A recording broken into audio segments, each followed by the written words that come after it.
Bahagi ng bundok sa San Nicolas, Pangasinan tinupok ng apoy. BFP patuloy na inaalam ang sanhi ng sunog. Makibalita tayo kay Joan Ponsoy ng GMA Regional TV 1 North Central, Luzon.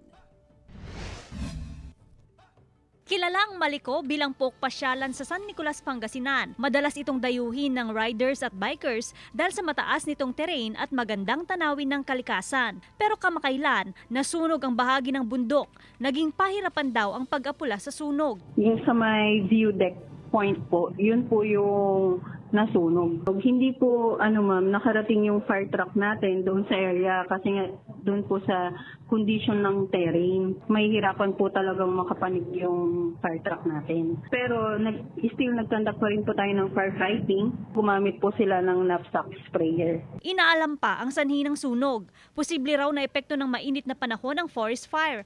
Pero hindi raw isinasantabi ng otoridad ang iba pang anggulo sa investigasyon. Kadalasang sanhi ng forest fire o yung pag-iitsa ng upos ng sigarilyo or pagsisiga. Nire-remind po natin yung publiko na sana iwasan po yung paninigarilyo and then pagsisiga po sa area upang maiwasan natin yung mga gantong klase ng sunog. Inaalam pang lawak ng pinsala ng sunog. Naka-standby sa lugar ang BFP kasamang bantay gubat at iba pang otoridad para matiyak na hindi na muling sisiklab ang sunog. Pansamantala muna ipinagbabawal ang pamamasyal sa lugar habang nagpapatuloy ang investigasyon. Inaantay pa raw ng lokal na pamahalaan ng San Nicolas ang resulta ng investigasyon ng BFP bago magbigay ng pahayag sa publiko. Mula sa GMA Regional TV 1 North Central Luzon, Joan Ponsoy, nagbabalita para sa GMA Integrated News.